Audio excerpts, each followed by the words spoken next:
محمد اضيف عليه كلامك انه حتى تاخر في التغيير. طيب يعني عبد العطيف كان مفروض، بس اعتقد حسن حبيب عنده لقاء من هناك من ارضيه الملعب. سامحني فهد قطعت كلامك، تفضل.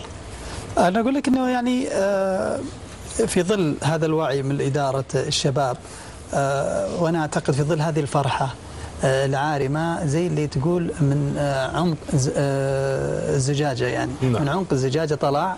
اعتقد لن يفرط فيها الشباب بهذه الطريقه في مباراه الرد. الشباب لديه امكانيات، لديه استراتيجيه معينه. يعني انا اشوف بوجهه نظري حسن حبيب مره اخرى. تفضل حسن. كنا نتكلم عن عوده الروح للفريق، وعن ايضا كل الاشياء اللي حاول الفريق انه يقوم بها، وكيف راح يتعامل الفريق في مباراته القادمه مع الفريق. حسن الله يهديه، هذا النجوميه وقطع افكارنا كلها. والله لكن هو الحديث هناك شيق، فانت يعني مضطر تسمع. يعطيه العافيه.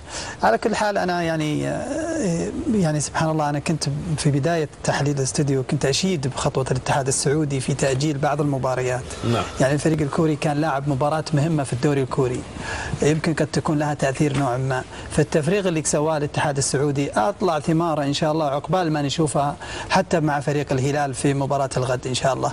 طبعا الفريق الشبابي يعني كما قلت لك سابقا عنده 3 أسلحة جيدة، اللي يعني اللعيبة وخط الهجوم وصناعة اللعب. نقطة الضعف اللي كانت واضحة في خط الدفاع ستتعالج في المباراة القادمة.